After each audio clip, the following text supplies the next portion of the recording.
السلام علیکم ورحمۃ اللہ وبرکاتہ۔ معزز ناظرین، آپ کی خدمت میں ایک اہم مسئلہ لے کر حاضر ہوں، اور وہ اہم مسئلہ یہ ہے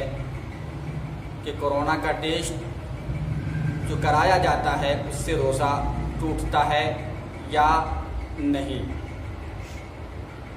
تو ڈاکٹروں کا کہنا یہ ہے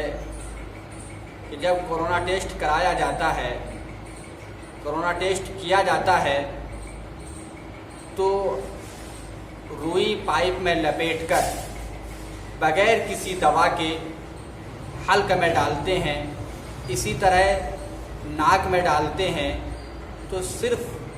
پائپ میں روئی لپیٹ کر اگر حلق میں ڈالا جائے یا ناک میں ڈالا جائے تو اس سے روزہ نہیں ٹوٹے گا۔ اور اسی طرح ٹیسٹ بھی کیا جاتا ہے،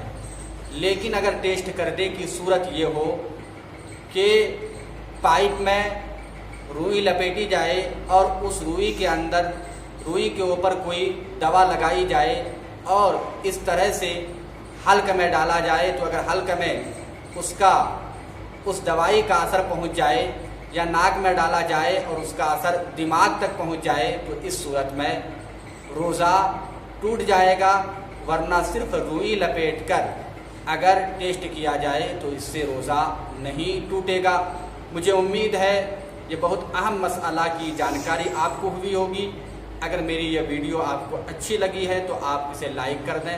دوسروں کو فائدہ پہنچانے کے لیے آپ اسے آگے بڑھانے کے لیے شیئر کر دیں، اور اس طرح کی باتیں آپ کو ہمیشہ حاصل ہوں گی۔ اس کے لیے آپ میرے چینل مفلس نعیمی کو سبسکرائب کر دیں۔